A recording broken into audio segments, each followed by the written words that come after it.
You bought the house because of that tree. Not the kitchen, not the mortgage rate, not the neighborhood. The tree. A century-old oak, a guardian in your backyard. The one thing that made the house feel like home. It didn't just stand there. It watched over birthdays, summers, quiet mornings, and long evenings. It held the swing your children used to fight over. It cast a shadow that felt like safety. And then one weekend, you come home. You pull into the driveway. You open the gate. You walk toward the backyard. And the sky is wrong. Too open. Too bright. Too empty. You take 3 steps forward. Your breath stops. Your chest tightens. The oak is gone. Not fallen, not broken, not damaged by a storm. Gone. All that remains is a stump. Raw, fresh, pale. A wound in the earth where a life once stood. The children's swing now hangs over empty air. The grass is flattened where the trunk hit the ground. The air still smells like sawdust. And your neighbor is standing there, chainsaw in hand, smirking, like he's proud of what he's done. "I did you a favor," he says. He thinks the worst thing he'll have to do is buy you a new tree. He is catastrophically wrong. Because in tree law, a dead tree is not a mistake, it's a financial weapon. This didn't happen in a big city. It happened in a quiet suburb in New Jersey, a place where nothing dramatic ever happens, a place where people argue about fences, not financial ruin. But across America, people learn the same lesson the same way, not through warnings, not through research, through consequences. You can survive a bad neighbor. You cannot survive the invoice. Your neighbor thought a tree was just wood, something you cut, something you toss, something that grows back. But the law sees something else entirely. It sees age. It sees value. It sees permanence. It sees the one thing you cannot replace with a trip to a hardware store. 100-year-old oak is not a plant. It's real property. It's part of the land itself. And when you destroy something that old, the law doesn't ask why. It asks how much. The arborist arrives 2 days later. He walks the yard slowly, like someone examining a crime scene. He kneels beside the stump. He touches the cut. He studies the rings. He doesn't speak for a long time. When he finally stands up, he doesn't give a number. He gives a sentence. This wasn't trimming. This was removal. And that single sentence changes everything. Because trimming is maintenance. Removal is destruction. And destruction has a price. He starts listing what it would take to replace the oak. Not a sapling, not a young tree, a mature specimen. One that could stand where the old one stood without collapsing under its own weight.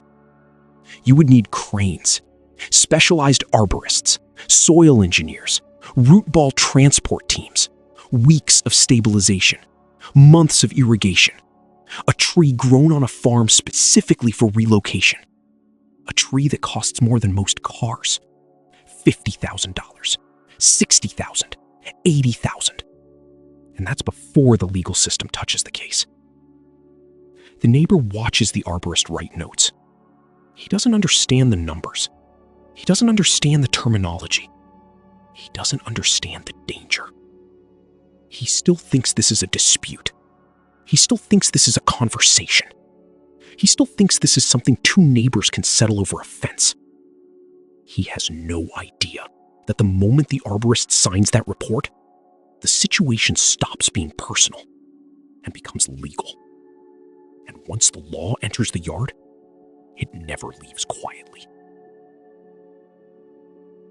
The lawsuit arrives on a Tuesday morning. Folded, stamped, official. The kind of envelope that never contains good news. Your neighbor opens it at the kitchen counter. He expects a warning, maybe a complaint, maybe a request to talk this out. What he finds instead is the beginning of a financial collapse. Trespass, timber trespass, property destruction, willful misconduct. Words he's never seen in his life. Words that don't sound like neighbor drama anymore. Words that sound like courtrooms, judges, and consequences. He reads the pages twice, 3 times. The numbers don't make sense to him.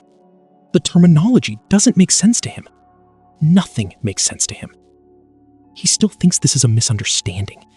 He still thinks this is something 2 adults can fix with a conversation. He still thinks the worst possible outcome is buying you a new tree. He has no idea how wrong he is. That afternoon, he meets with a lawyer, a quiet man with a calm voice and a stack of documents already waiting on his desk. The neighbor explains everything. The leaves, the shade, the view, the chainsaw, the favor. The lawyer listens without interrupting. Then he opens the arborist's report. He turns it around. He taps a number with his pen. $62,800. Your neighbor laughs. A short, nervous laugh. The kind people make when they think something is impossible. That can't be right, he says. The lawyer doesn't laugh.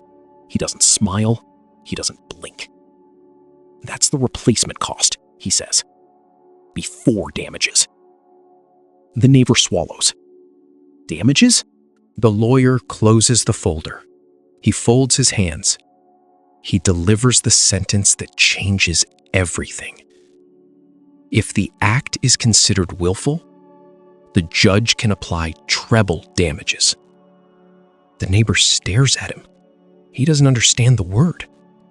He doesn't want to understand it. The lawyer explains anyway. Treble means triple.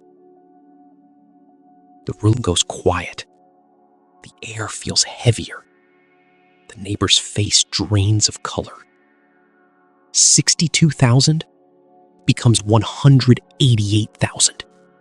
And that's before the legal fees, before the expert reports, before the restoration costs, before the emotional distress claim, before the interest, before the court orders. The chainsaw stopped in 10 minutes. The litigation will last 3 years. He walks out of the lawyer's office in a daze. He sits in his car for a long time. He doesn't start the engine. He doesn't call anyone. He just stares at his hands like they belong to someone else. Because now he understands something he didn't understand before. Something simple. Something brutal. Cutting the tree was not the mistake.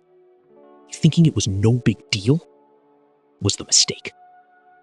And the law is about to show him exactly how big the deal really is. He thinks the worst is over. He thinks the arborist's number is the peak of the disaster. He thinks the case might settle somehow, somewhere, before it gets worse. For the first time since cutting the tree, he feels a flicker of hope. A tiny, fragile belief that maybe, just maybe, his insurance will cover the damage. He calls the company. He explains everything. He chooses his words carefully. He avoids the word chainsaw. He avoids the word cut. He avoids the word intentional. He uses phrases like property issue and neighbor dispute and tree incident. The agent on the phone is polite, reassuring, professional. She tells them they'll review the claim. She tells them they'll get back to him soon. And for the first time in days, he sleeps. 2 mornings later, the letter arrives. A plain envelope. No urgency, no warning.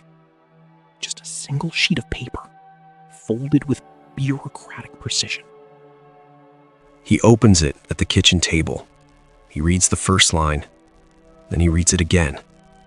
Intentional property damage is excluded from your policy. He stares at the sentence. It doesn't change. It doesn't soften. It doesn't offer alternatives. It just sits there, cold and absolute. He reads the rest of the letter, but nothing after the first line matters. The decision is final. The denial is complete. The responsibility is his. He calls the insurance company again. He asks for clarification. He asks for exceptions. He asks for anything. The agent repeats the same sentence, word for word, with the calmness of someone who has said it 1,000 times. Intentional property damage is excluded from your policy. He tries to argue. He tries to explain. He tries to insist it wasn't intentional. But the text message exists. The one he sent. The one he forgot about. The one that says, "I'm cutting it down this weekend." That message is a confession, a time-stamped admission, a digital signature of guilt. And insurance companies do not cover confessions. He hangs up the phone slowly. He doesn't speak. He doesn't move. He just sits there, staring at the letter like it's a verdict. Because it is. This is the moment everything shifts. This is the moment the ground disappears beneath him.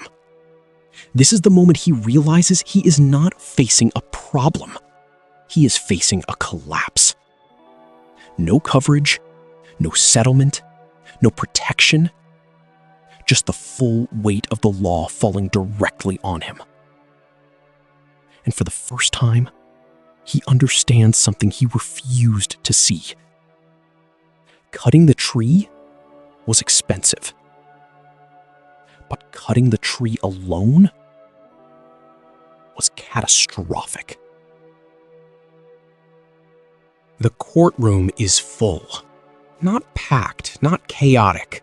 Full in the way quiet rooms get when everyone senses something irreversible is about to happen. Tree law cases always draw attention. People pretend they're here for curiosity, for civic duty, for interest in property disputes. But the truth is simpler. Everyone loves watching arrogance implode. Your neighbor sits at the defendant's table, hands clasped, jaw tight, eyes fixed on the floor. He looks smaller than he did in the backyard, smaller than he did with the chainsaw, smaller than he did when he said, "I did you a favor." Because now, he's not facing you. He's facing the law. His lawyer tries to sound confident. He talks about overhanging branches. He talks about shade. He talks about reasonable trimming. He talks about misunderstandings. But the judge isn't listening to tone. The judge is listening to facts. And facts arrive in the form of evidence. The first reveal appears on the screen at the front of the courtroom. A photograph. A close-up of the stump. Clean. Smooth. Intentional. Not trimming. Not maintenance. A removal. The second reveal follows. An aerial survey map. Lines, coordinates, measurements. The trunk. Fully, undeniably on your property. Highlighted in red. A boundary that was crossed long before the chainsaw touched the bark. The third reveal is the insurance letter, projected in silence, black text on white paper. A single sentence that lands like a hammer. Intentional property damage is excluded from your policy. The jury shifts in their seats, not because they're surprised, but because the case is no longer a case. It's a collapse. Then comes the final reveal, the one that ends the defense entirely. A screenshot, a text message sent from your neighbor's phone, time-stamped, undeniable. "I'm cutting it down this weekend." The courtroom doesn't gasp. It doesn't need to. The silence is louder than any reaction. The judge looks at the message for a long moment, then at the Stump photo, then at the map, then at your neighbor. This is the moment he realizes something he refused to believe until now. He didn't just cut a tree. He documented the intent. He preserved the evidence. He built the case against himself. The defense tries to recover. They talk about misunderstanding. They talk about miscommunication. They talk about neighborly disputes. But the law is not interested in stories. The law is interested in proof. And the proof is overwhelming. The jury doesn't deliberate long. They don't need to. The evidence has already spoken. The verdict is already written. In the stump, in the map, in the letter, in the message. The law does not care about his excuses. Only the property line. People think this kind of case is rare. A strange story. A 1 in a million disaster.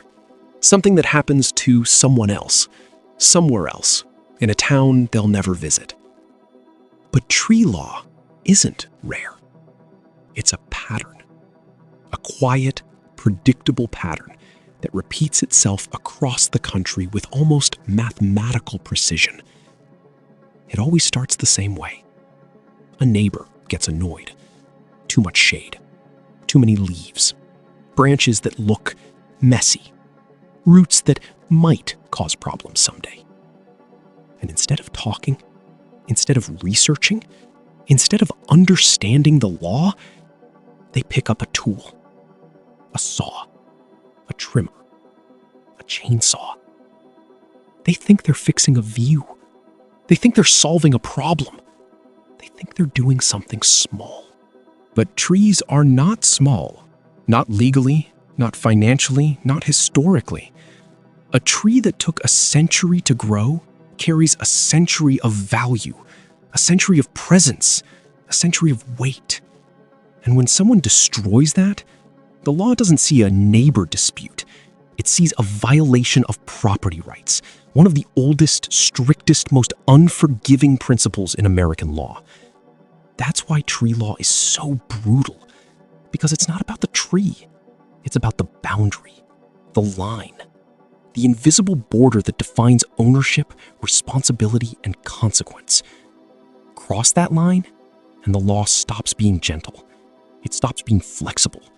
It stops being human. It becomes exact, cold, mathematical.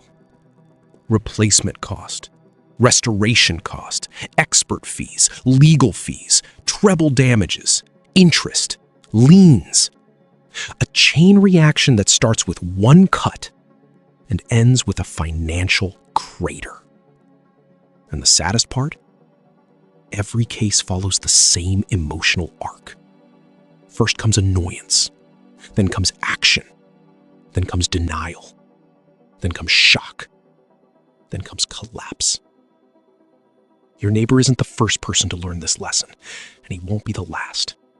Because tree law has no mercy for ignorance, no patience for shortcuts, no forgiveness for I didn't know. It only has one rule. If you destroy what isn't yours, the law destroys your wallet. And by the time people understand that, it's always too late. The verdict lands with the weight of something ancient. Not loud, not dramatic, just final. The judge reads the numbers slowly, as if giving the room time to absorb each one before moving to the next. Replacement cost, restoration cost, expert fees, court fees, interest. And then the multiplier, the part that turns a mistake into a catastrophe. Treble damages. The total appears on the screen. A number so large it doesn't look real at first. $188,000. Then the fees, then the reports, then the interest, then the lien. By the time the clerk finishes reading, the number is closer to 300,000. Your neighbor doesn't react at first. He sits perfectly still, like someone waiting for a punch that hasn't landed yet. Then his shoulders drop, his eyes unfocus, his hands fall open on the table. This is the moment he understands that the tree didn't fall in your yard. It fell on his life. He sells his truck, he sells his boat, he cashes out a retirement account he swore he'd never touch. He takes out a second mortgage, he starts working weekends, he stops sleeping. Every month, another payment. Every payment, another reminder. Every reminder, another piece of the same truth. A tree that took 100 years to grow, took 10 minutes to cut, and will take the rest of his life to repay. He avoids the backyard now. He avoids the fence line. He avoids the place where the oak once stood. He can't look at the stump. He can't look at the empty sky. He can't look at the swing that still moves in the wind, because everything in that yard reminds him of the same sentence. I did you a favor. He didn't just cut a tree. He cut into the land. He cut into the law. He cut into his own future. And the law doesn't forget. It doesn't forgive. It doesn't negotiate. It collects. The stump remains in your yard, silent, pale, unchanging. A monument to a decision that cost him everything. And the saddest part? You get the money, but you never get your tree back. Some losses are financial. Some losses are emotional. This one is both. The stump never moves. It never changes. It never heals. Seasons pass. Rain darkens it. Sun bleaches it. Moss grows along the edges. But the wound remains. People think the story ends in the courtroom, with the verdict, with the payment, with the collapse. But tree law doesn't end with money. It ends with memory. Your neighbor pays the judgment. He pays the fees. He pays the interest. He pays until there is nothing left to pay. But the debt that stays with him is not the financial one. It's the moment he walks into his own backyard and sees the empty space where the oak once stood. A space he created. A space he cannot undo. He avoids that side of the yard now. He avoids the fence line. He avoids the view of your property. He avoids the reminder of what he destroyed. Because the stump is not just wood. It's a consequence, a monument, a permanent record carved into the earth. And you rebuild your yard. You plant new things. You restore the soil. You try to bring life back to the place where life was taken. But even you know the truth. Some things don't grow back the same. Not trees, not trust, not boundaries. The oak is gone. The swing hangs over nothing. The sky is wider than it should be. And every time the wind moves through the yard, you feel the absence more than the air. This is the legacy of tree law. Not the lawsuit, not the verdict, not the money. The legacy is the silence that follows, the space that remains, the reminder that some decisions echo for decades. A tree takes a century to grow, a moment to fall, and a lifetime to forget. The branches might be on your side, but the roots belong to the law. And before you pick up a chainsaw, you better make sure you can afford the fallout. Because in the eyes of the law, there are no accidents, only choices. The tree took 100 years to grow. The mistake took 10 minutes. The tree was gone in 10 minutes. The consequences lasted forever.